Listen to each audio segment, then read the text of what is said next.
Welcome into the Odds and Audibles podcast. I'm Matt Perry, Merrick Scope with Jared Mack on the show. Welcome to your Wednesday. A couple days away from Oregon's coaching staff being able to host recruits. And guys, the entire staff is here now. It's intact. That's what we're going to talk about now on the show. We've been waiting like I don't know what two or 3 weeks to do this one because we wanted to wait until every coach was officially announced. Some of them obviously were done before they were announced, but we wanted to wait until we have the full staff in place. And Dan Lanning is in Eugene. He is arrived. The coaching staff Tuesday night had their first kind of in-person all-together meeting.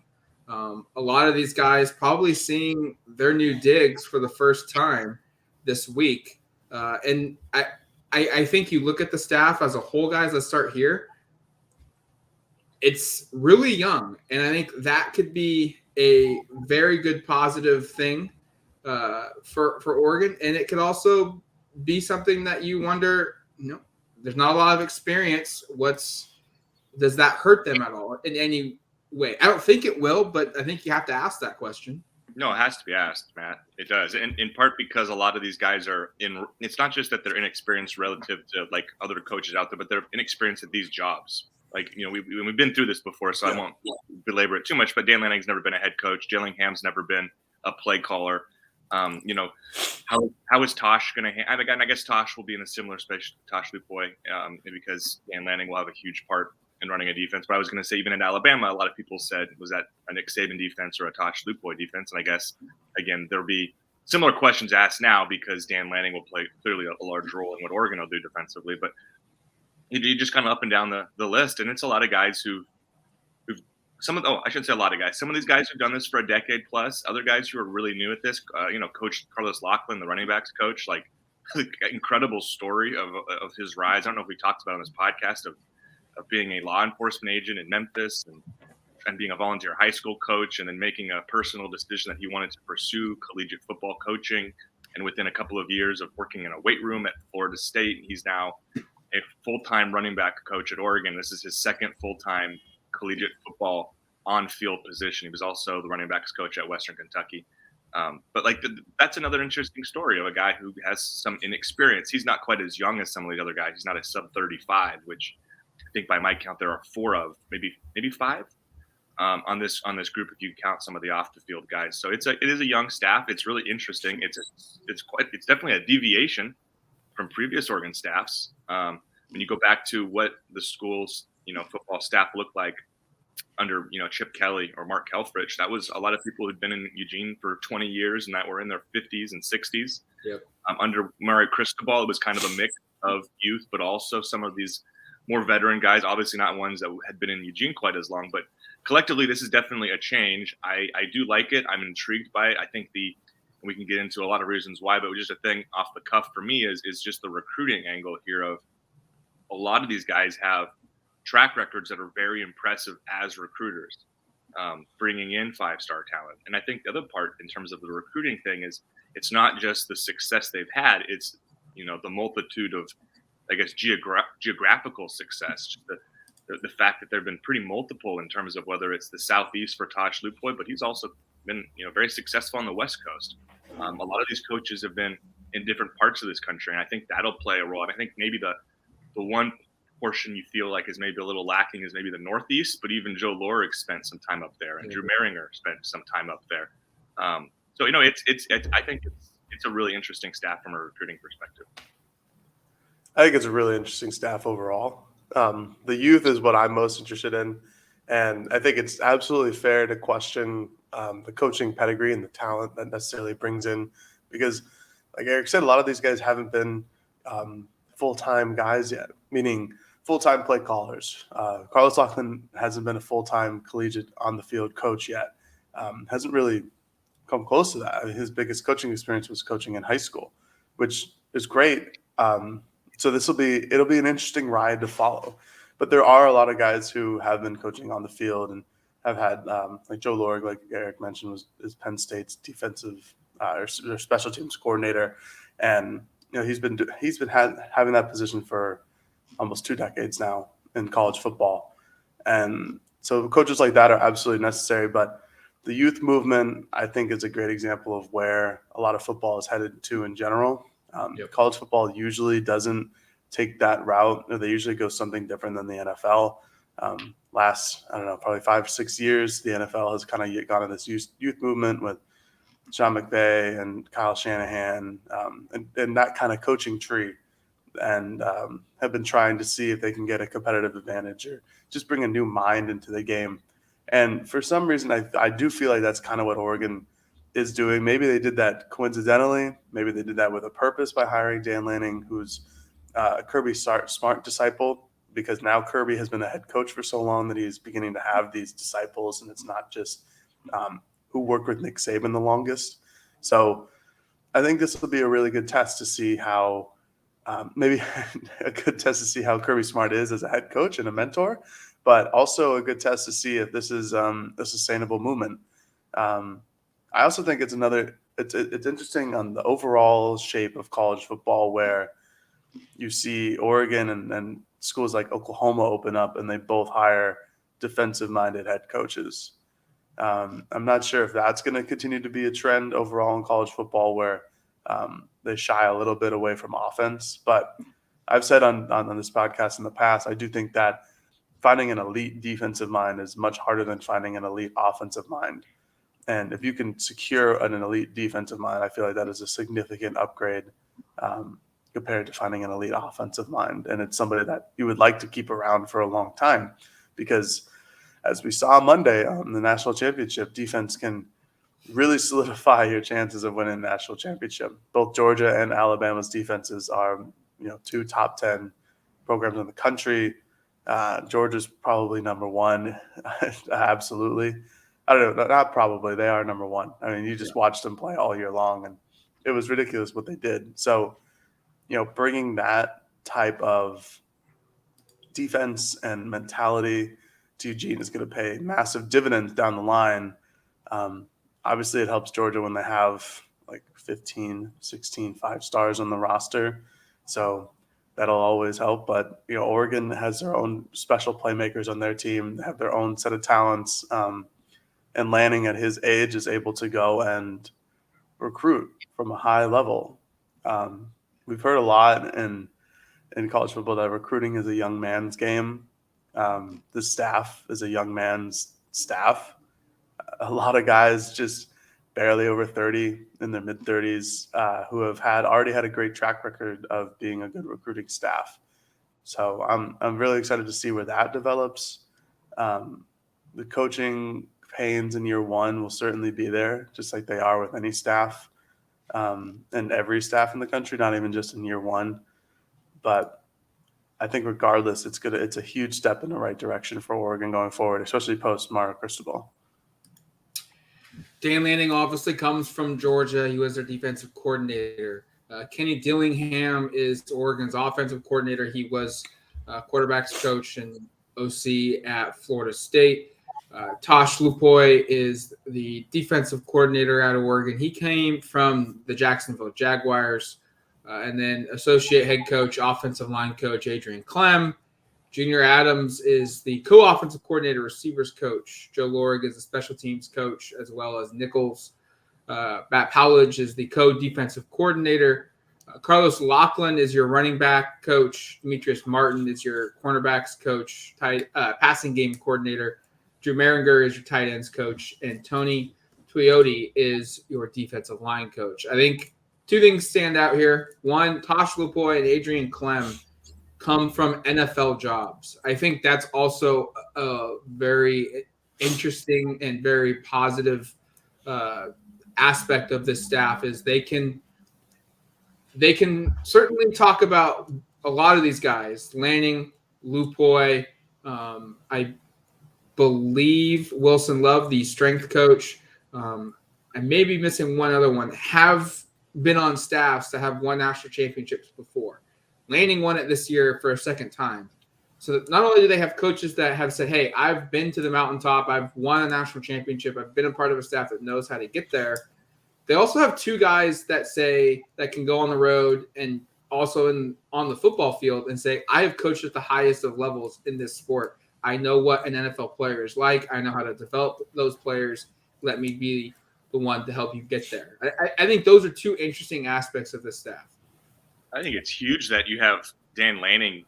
I mean, we talked about this. I mean, okay, just to set a couple of things here. I mean, we discussed, would it be better if Georgia got knocked out early, so Lanning had more time in Eugene to kind of get settled, or if he made a run at a national championship, and I guess the national kind of narratives that form because of it. And I think we're starting to see already that the latter is true. I think the fact that he was the defensive coordinator on a national championship team that really shut down Alabama for 4 quarters. I know Alabama had injuries. I've seen that mentioned many times. They were down their 2 top receivers. You can't discount that, but still a really impressive performance from a Georgia team. And that is not an aberration for what they've done all season. In fact, the aberration game was the SEC championship where Alabama torched them. I mean, if you just want to look at the way their season played out. So I think it's really significant that not only are you hiring Dan Lanning, who is this really exciting up and coming defensive minded coach, but he's one who his most recent experiences, his track record is impeccable. It's the highest level of winning and success the sport can offer.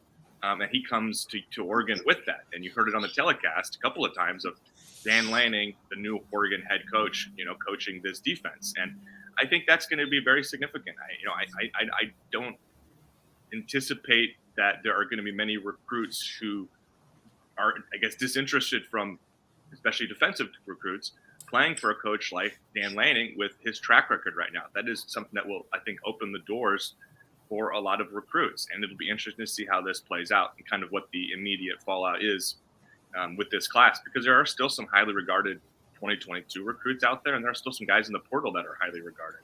How much momentum can Oregon and Dan Lanning carry from, I know it's strange to say, from Georgia, but I do think there will be some of that. I mean, I do think the fact that he's coming over with the success most recently and his role there being what it was, that'll pay some dividends. And these are kind of I think had they lost to Michigan or to Alabama, I think we'd feel a little differently about kind of not to say we would diminish his accomplishments entirely, but there's a different level of momentum coming off a championship run. And I think it's going to be one that benefits Oregon. I'm not sure exactly how, but from a recruiting perspective, I can't imagine it's a bad thing on the trail right now to say, I just won a national championship. He's in Eugene now, as Matt said, building relationships with the team and the coaching staff. You could tell with the team, I did a story on kind of their reactions on Twitter, and they watched and they were impressed. They got to see, it's not just that he won over, prospective student athletes. He's kind of, because of success at Georgia, had an opportunity to kind of win over some of his players at Oregon and show what they can do at Oregon under his defense. So I think all of that's a huge victory. And then, collectively having a couple other coaches mentioned touched the play. Wilson Love was a player for a couple of Alabama championships. Marshall Malkow was also at school as a graduate assistant at Alabama during a national championship. I don't think anybody else, unless I'm woefully mistaken, has won one. But to have some championship pedigree is huge on staff. And that was something Mario Cristobal was able to also bring a couple of years ago to Oregon with himself, with Bobby Williams. I might miss an assistant coach there who he had coached with and won a title with as well. But you get the picture. It's beneficial. It helps. And then it becomes the responsibility and the role of the new coach to go out and prove that he can accomplish similar things at his new school. But because of the success George has just had, I think Lanning is able to hit the ground running a little bit more fast than he would have been otherwise. A little bit. I'm not saying it's a huge difference, but I think it's a significant little note here. I think Oregon's ability to get NFL guys to come back is interesting. I don't necessarily look at it as a great thing. I don't necessarily look at it as a bad thing. I'd like to say that Adrian Clem was probably on his way out of Pittsburgh as the offensive line coach, just for how poorly they performed this year. I also want to attribute that to, they lost a lot of players this year. A lot of offensive linemen were injured for the Steelers. They lost Villanueva in the offseason. I don't know if you guys have watched all of the games, but they had to protect Big Ben too, who is probably the most sackable quarterback in the NFL right now. They just can't move. it's a difficult job. And Lupoy has been going from team to team the last couple of years in the NFL. But the NFL is a tough coaching experience, obviously. It's the pinnacle of football. So that gives me hope to think that, if Clem can be in 2019 as the offensive line coach of the Steelers had a great offensive line. They had good talent, well coached, all that stuff. If he can have that type of success in the NFL, at least for 1 year, he can do it at Oregon, where his entire offensive line from the year before comes back, who was, they're well coached and well developed by Cristobal and Coach Alex Mirabal as well. So that gives me confidence in that. And it's coaching from the NFL to the NCAA is different. I think, honestly, I would think it's a little harder because you have to deal with 18-year-olds rather than 30-year-old men, and you have to recruit and things like that. But I feel good about Clem coming back to Oregon. I do think it's a major hire for the Ducks, for Lanning, to just reach in the middle of the season too, and just take away the offensive line coach. But that kind of gives me a reason as to why maybe Pittsburgh wasn't really sad about seeing him go in the middle of the season. But for Lupoy, obviously his recruiting carries with him. He was the defensive coordinator for Alabama in their championship game loss to Clemson, I believe it was, in 2018. He worked there for a couple of years. He's worked under some great coaches. He's learned through the game. He's had his personal, or not his personal history, but his recruiting history. You can read through the lines there with the NCAA. So that's certainly a narrative that's going to happen with either opposing fan bases or just from a general perspective.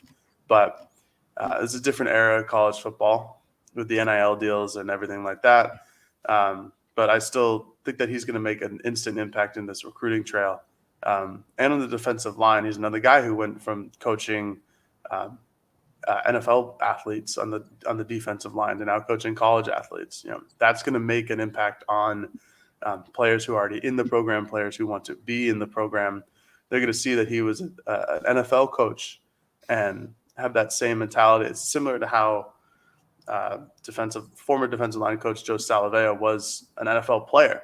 It was a good one at that. And that really resonated with some of the defensive line at Oregon during his time here.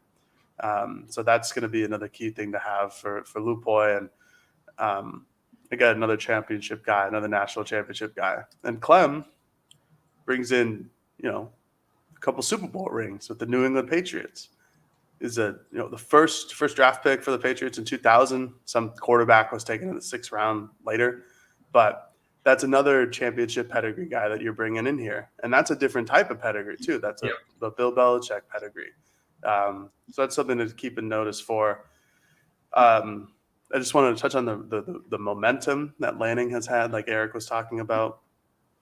It's massive. It's a huge deal. Almost 23 million people tuned into that game on Monday night against Alabama and Georgia. And they all watched Georgia's defense really take it to Alabama at points. And the speed, the athleticism, the physicality, the skill set that all these players had was really impressive to watch. And obviously the development of 5-star kids is really nice. They already come in with a lot of talent, but that still takes coaching. That still takes dedication. That still takes hours in the weight room. That still takes hours on the practice field. And, I thought what was really fun to see was to see Lanning's position group specifically excel. So like all the linebackers, the outside linebackers at Georgia, especially Nakobe Dean, who is just a tremendous football player. That's, and another great thing to see was when the camera would zoom in to Lanning on the sideline and just how animated he was and how passionate and how driven he was to tell his guys what's going on. Frantically drawing on the whiteboard. It was really funny. I was like an NBA coach during a media timeout, but he has that drive and he has that passion. I think that's really going to resonate with Duck fans and for this upcoming season and currently, and seeing how motivated he is, how driven he is towards his team and how much he loves the sport, the team, the game, all of it all. And for him for his defense specifically to have two unbelievable showings against Bama and Michigan in 2 weeks time is just a huge recruiting momentum for Oregon. Everybody in the world, or not everybody in the world, but everybody in the college football landscape knew that Lanning was going to coach Oregon, and they all saw that defense that he brought up. And obviously, it's not only him, but that was his assignment as a defensive coordinator to get that defense as good as they can be. And so I think that's going to make a huge impact on fans across the country, on opposing fan bases, on recruits, all of it. So that was a huge thing for Lanning in Oregon. One aspect is, do we all agree that I think at least going in, we don't have a ton of doubts that they're going to be good on-field coaches, that there's going to be they're going to have the ability to scheme up good stuff. Like, I don't think any of us are doubting that. We certainly, at least for me though, I look at this and think we certainly know for certain these guys are all really good recruiters. Is that fair to say? I know they're good recruiters. Yeah. We're not being critical of their on-field coaching, and so I don't want it to come across like we're presenting a fact of these are all just good recruiters and that's why they're here, because I don't think that's true. But we do need to address and look at, and this is a good thing, this staff has combined to sign 16 5-stars in their coaching history. And last time I checked, there's not a lot of guys on this staff that are long in the tooth and have been coaching college football for a really long time. Tosh Lupoi currently has the most signed to his name with 7. He has players like Najee Harris, Shaq Thompson, Keenan Allen, Dylan Moses, Mac Wilson, Jonah Williams, and Tua. Dan Lanning is second, one behind him with 6 5-stars that he has signed in his time, including Nolan Smith, who was the number 1 player in the country a couple of years ago, Malachi Starks, Brock Vandergoff, Nakobe Dean, Marvin Jones, and Xavier Sori. Demetrius Martin, Oregon's cornerback coach, he has 2, Jalen Phillips and Darnay Holmes. And then Adrian Clem has signed 1, running back Soso Jamambo. 16 5-stars to their name. I checked USC. They have 13. The battles between these two schools from a recruiting standpoint are certainly going to be fun to watch. And Oregon knows a thing or two about securing 5-star guys.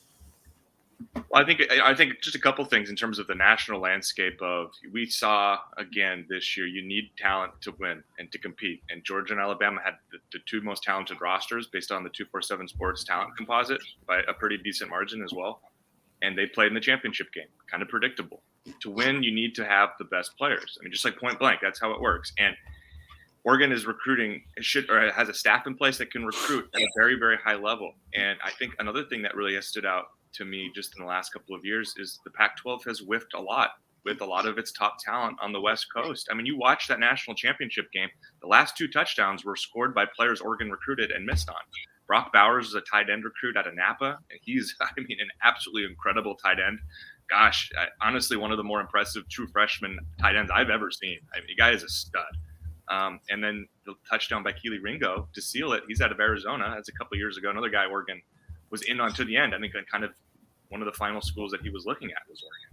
And these are the kind of kids that Dan Lanning and Tosh Lupoi, they have a track record of signing, and that track record needs to turn into some success in retaining these kids in the West Coast, because we're seeing it in these championship games. Shoot, there are quarterbacks on both teams where if Stetson Bennett doesn't step up and as a walk-on, it's going to be JT Daniel versus Bryce Young, a couple of Southern California former 5-star recruits at quarterback. I mean, the West Coast is developing great talent, and you see it on display on the biggest stage. They're just not in the right uniform. And if you're coaching at Oregon or USC or Washington or wherever school you're at, you have to be motivated by that. I mean, the West Coast is not devoid of talent at all. It's just you're not keeping the guys out here. And I think that's why to me it was going to be very disappointing if it was not a top-line recruiter brought in at Oregon as head coach. And that's why I was concerned about a Chip Kelly or a Justin Wilcox, who I don't doubt can coach. I just don't know if they could recruit. And to compete for championships, you have to get the top guys. And Oregon is giving themselves a chance with a staff like this to go get the top guys and to go compete. And when there are a bunch of highly regarded 5-stars and high 4-star recruits out west, to actually keep those guys out here. And I think Mario Cristobal, over the last 3 to 4 years, was the most successful of any West Coast coach in retaining those guys. He has that track record, but it has to be even better under Dan Lanning. And honestly, for the conference's health, Lincoln Riley needs to do a hell of a job at USC. Yes. I mean, I think it. I know Oregon fans don't want to root for schools in the conference. You should, if you really want to have Oregon or the Pac-12 really contend for championships. I don't want to say root for USC, but certainly don't discount the impacts it has of them keeping these 5-stars in Los Angeles. Like, I know you'd rather have a 5-star go to Alabama or Georgia or Clemson or Ohio State, whatnot, because you don't have to play those teams as frequently. At the same time, USC, you want USC to be good. And really the only chance the Pac-12 has of being viable is having multiple teams contend. And right now we're seeing a scenario where that's not the case. I saw a stat from John Wilner that really blew my mind, that the Pac-12 hasn't finished the regular season with more than 2 teams ranked in the top 25 since 2017. That's terrible. That's like 5 years without having 3 teams ranked in the top 25. That's brutal. And so the Pac-12 has to change that. And it comes down to Land, it comes down to Riley, it comes down to a lot of these new hires. You have to win on the trail. And Riley and Lanning are noted ace recruiters. And that's why, to me, there should be some that the conference, at least with those 2 schools, can begin to kind of contend a little bit more nationally. Oregon actually went out in the field and beat Ohio State this year to prove a little of that. But the recruiting thing is where it all starts. It's I'll take a phrase from Mario Cristobal, who I know is Voldemort on this podcast, but it's the lifeblood of this, right? It is. It's your lifeblood. It's talent acquisition. You have to have the best players. And if you're Oregon, I think you've built a staff that allows you to do that. And now you need to see that pay dividends. And the same thing at USC and around the conference. These programs need to recruit better, and they need to keep some of this talent out west. And it's honestly, as somebody who loves West Coast football, it's tough watching a national championship game. It's good seeing West Coast players succeed. Don't get me wrong. It's just tough seeing those guys and think, gosh, if they were in Oregon's colors or USC's colors or whatever color in the Pac-12, how does that impact the landscape of things out west? Yeah, I mean, Eric, we kind of texted about this during the championship game, just how there are a lot of players on that field who are from California, who are from Arizona, Utah, places like that, and how it doesn't feel necessarily right that they're playing for Georgia and Alabama in the national championship game. And from my perspective, it's just kind of why wouldn't you? What Pac-12 school has made you feel like, oh, I'm going to compete at the highest level on the biggest stage and under the brightest lights all the time with this program? And 10 years ago it was definitely USC, someone like that. Oregon had been it recently. Washington had its day in the sun. UCLA is always a high-profile name, but Georgia and Alabama have been there consistently for decades. You had Henry To'oTo'o go to Tennessee out of high school, picking like them over USC and Oregon and other Pac-12 schools. I think he's out of Concord in California. I know he's just a Southern California kid. Now he's on Alabama, but he's a starting linebacker on Alabama. That's as good as it's going to get in terms of who can see and all of that.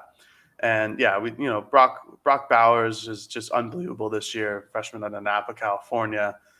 Even his backup tight end, Darnell Washington, another Phoenix kid, another Arizona kid who's a 5-star recruit, who is just one of the largest human beings at the age of 18 that I've ever seen in my life. But yeah, these are things that Oregon and Dan Lanning and, like you said, Eric, like kind of hoping that USC gets back into the driver's seat. These are things that need to happen for the Pac-12. There are a lot of other things that need to happen for the Pac-12, but being competitive in football, as much as it pains us, is the most important thing in collegiate athletics in terms of conference value. So, and Eric, we talked about this too. It's like the Pac-12 is superior to a lot of conferences in almost every other sport, but it just doesn't matter. It's just football or bust for the national perspective. And there's just a different type of atmosphere that SEC programs have compared to Pac-12 programs. And, Mario Cristobal tried his best to bring that to Oregon. That SEC, that old school, that Miami mentality. And I think he did a really good job. And I think that's why the program went in that similar direction with another SEC coach. And you hope that Lanning can continue to have that type of performance on the recruiting trail. And this goes back to the coaching staff, where they are all decorated recruiters. There's a couple guys who have hit the Southeast and Texas really hard. There's a couple guys who have hit the Pacific Northwest and the West Coast really hard. So you have a diverse group of a coaching staff that can hit areas hard in recruiting. Florida is another one that they have a couple guys who have been down there. You look at Lanning's pedigree there, Lupoy, all these guys have impressive coaching resumes in terms of recruiting. I'll go back to Matt's original comment a little bit ago about their coaching abilities. I'm not overly concerned about their coaching abilities. Just want to kind of clear up my message about it all. I'm not concerned about their coaching abilities. I am a proponent of seeing rather than just believing. I want to see how they look. And a lot of these guys, first-time play callers. And, Eric mentioned earlier, Dan Lanning, first-time head coach. Tosh Lupoy hasn't been a defensive coordinator in a couple years. Kenny Dillingham has never called plays. I'm not really worried about that one. If you're 31, 32, however old Dillingham is, and you've been the offensive coordinator at Auburn and then Florida State, I think you have a pretty good idea of what you're doing. But, Carlos Loughlin's, again, we'll go back to him. He's never been like a full-time on-field coach really before at the collegiate level. Those are things you have to address. Those are things you have to take note of. You can't just turn your eye to them and be like, well, they either do or they don't. And it's like, well, people would like them to figure it out. And until we see it all come to fruition, until we all, see how they act in a game in the first year, in the first drive, or the first series, we won't really know. And I'm cautiously optimistic that it'll go over just fine. But even a team with Oregon in the last couple of years with much more experienced head coaches and assistant coaches, there are still issues of interesting coaching decisions that happen. I'll keep it at that. And so you kind of wonder what it's going to be like with guys who just haven't coached nearly as long. But it could be a good thing. It could just be a completely different mentality that goes on with the youth movement. And there could be no issues, or there could be just a myriad of issues that cause the program to go into turmoil because of how little experience people have. So I'm just in a wait and see mode. I know that they can recruit. I am waiting to see it, that they can coach at an elite level. Quick note about Eric's comment of all the talent that was from the West Coast in the national championship game. Over 10 players were on scholarship and were playing in that game. If you include JT Daniels, who was the backup quarterback for Georgia, who many people were clamoring needed to play in the first, 3 quarters because of how Stetson Bennett was playing for Georgia at that game. That's unacceptable, whether it's Oregon or, like you guys have said, USC or other schools within the conference. Those guys cannot get out of the West Coast. You're not going to stop everybody from leaving, especially in today's day and age where it's so easy for Dan Lanning in Eugene to call up a recruit in Miami and watch his film and show him a tour of Oregon virtually and get him to commit. It's equally as accessible and possible for those schools in the South to do that for West Coast kids. You're not going to stop everybody, but the league needs to really limit the flow of talent leaving and shrink it down and keep some of it here, whether that's at Oregon. I think Oregon can do a large part in that, whether that's other programs as well, picking up the slack. And to Jared's point, it's a good point. Like, we know all these guys are recruiters. Like, we've seen their success. They've dominated on their trail multiple times. It's while we haven't seen them recruit at Oregon, I don't think there really isn't any concern there or doubt or wait. We want to see it first till we really want to call them really special coaches in that regard. We've seen it happen. Coaching, though, scheming and play calling and all of that. That's where, for some of these guys, the questions will remain. I think to wrap this up, guys, looking at this staff, what's next here is they're hiring analysts and finding GAs. We should note they don't have any offensive, defensive, special teams GAs on staff yet. That they're allowed 4. So that's probably the next thing that Dan Lanning is going to be doing here is locating, graduate assistant coaches, because they can be on the field. They do not count towards your 11 staff members that you're allowed to have on the coaching staff. So that's a way to get more coaches on is get your graduate assistant coaches. Also go out and fill up your analyst staff. And I think that's where, for me, Oregon, whether it was Cristobal staying at Oregon or now with Dan Lanning, that's where they need to continue to push the envelope and continue to invest more of their resources into this area to continue to bulk up that department, whether it's a recruiting analyst or whether it's a coach that helps with film and breaking down and scheming for your current on-field coaches. That's where I feel like the growth can happen now with this program. There's been a shift in the last 5-6 years of it didn't used to be that big of a deal after your, I guess previously it was 9 assistant coaches and then moved it to 10, but you kind of had your 9 assistants, you had your head coach, and you had some GAs, and that was kind of the deal. And then the I guess addition of analysts has really shifted some things, and it's not now about now you've got 10 assistant coaches that are on field plus your head coach, so it's not just about your 11 now, it's about 6 other guys, and it's your GAs matter, and boy, your recruiting department is super important. And I think it's not by mistake that Marshall Malkow was one of the first hires, that Don Johnson Jr. was retained as another person they thought was integral to keeping here. A football program is a lot more than just your assistant coaches and your head coach now. It's why Wilson Love, as being a strength and conditioning coach, as a hire, and keeping Shad Williams, why that was such a significant thing. I think you've seen nationally coaches say, sometimes a strength and conditioning program can be just as important as some of the assistant coachings on your staff. So getting Wilson Love, another up and comer who maybe doesn't quite have the Aaron Feld track record, because Feld, by the way, I know everybody wants to make him out to be a gimmick with a mustache, and that's all he is, was considered widely one of the best strength and conditioning coaches in the country. Love is on that kind of trajectory. He's another really young guy. He played at Alabama in 2015, or maybe it was 2014, but was, I think, a GA at Alabama in 15. He's a recent guy. That's why that was so significant. It's why the way that these analyst hires go, it will be important as well, because that couple things, and you've seen this happen a lot now in the SEC with Saban and with Kirby Smart, that almost acts as a minor league baseball kind of field, farm system with your staff of, okay, Dan Lanning's going, and we're just going to promote Muschamp to being full-time on staff again, who, by the way, it's kind of crazy. He's just like sitting around, not as a full-time assistant. Yeah.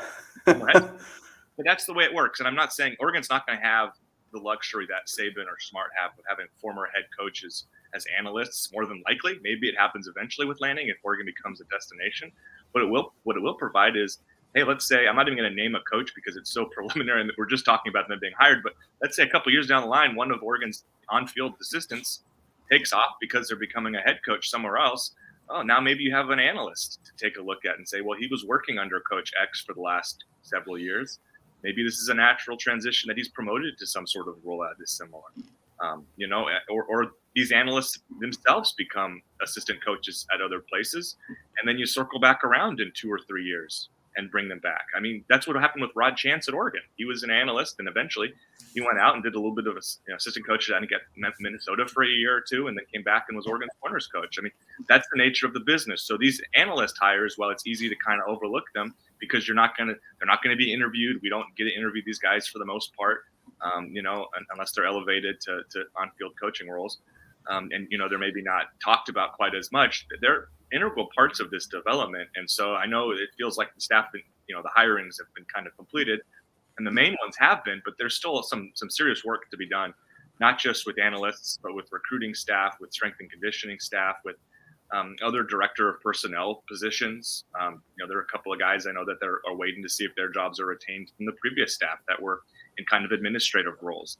There's a lot of stuff that still has to be sorted out, and that's why getting Lanning to Eugene in the last 24 hours is significant, so he can kind of hit the ground running with that regard. It's there's still quite a bit to be done, even though the assistant staff is finalized.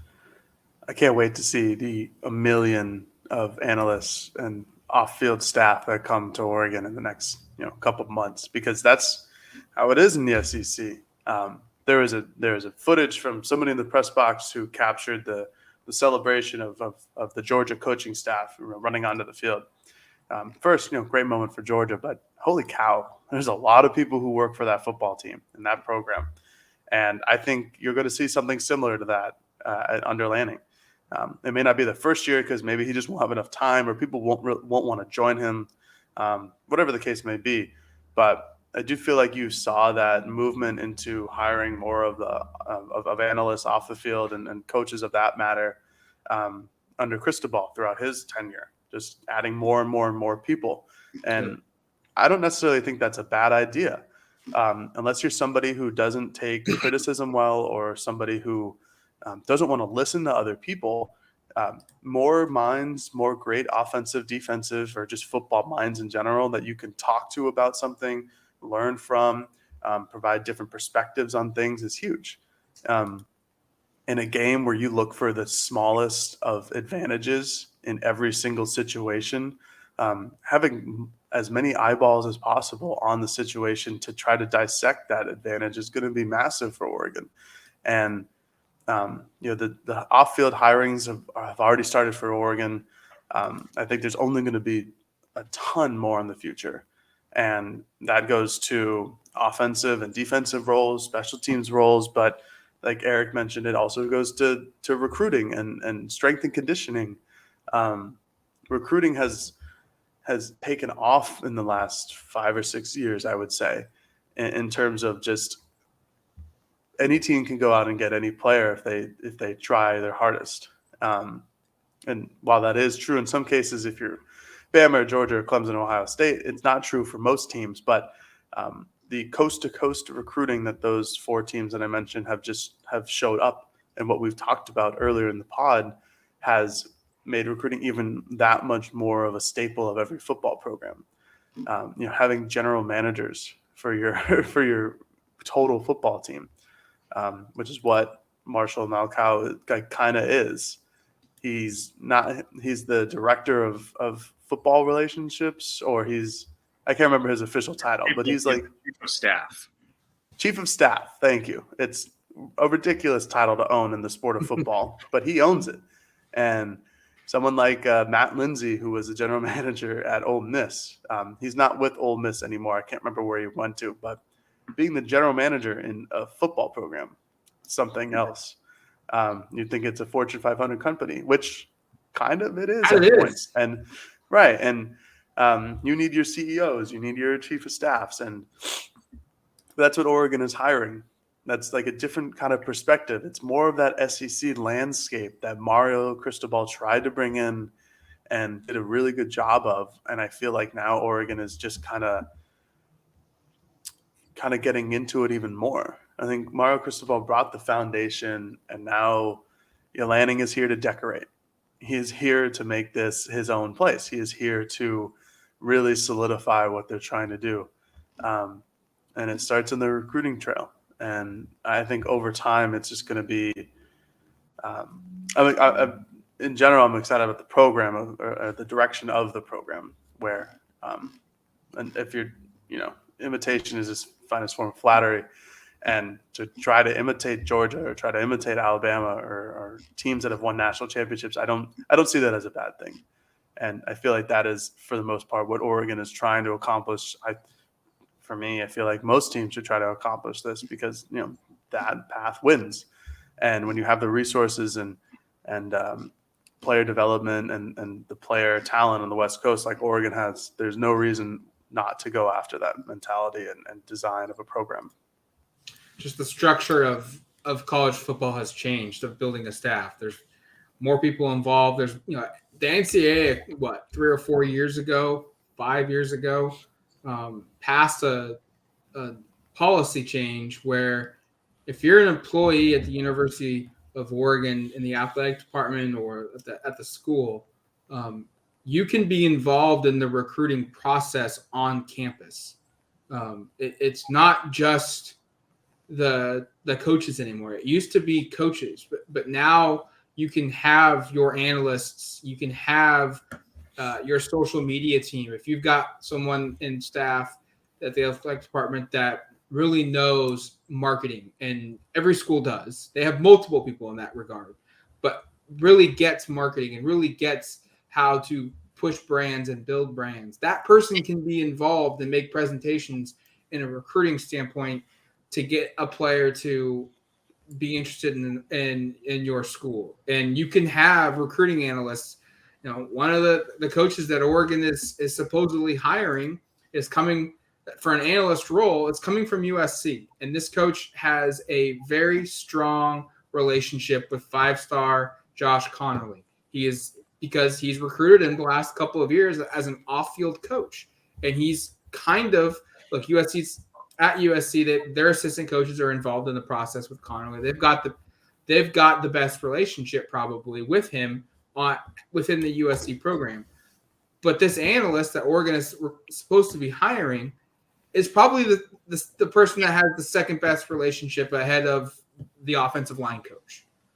And that's why these guys can be valuable, because their entire day is literally to be in constant communication with recruits, or their entire day is to just be breaking down film of yourself or of your upcoming opponent, or that big game 3 weeks down the road that as fans, everyone's looking forward to, and not focusing on the next 2 games. But the coaching staff, they can't. Well, this guy can. He can devote 3 weeks of prep to the Ohio State game, while the rest of the coaching staff is prepping for the games each week.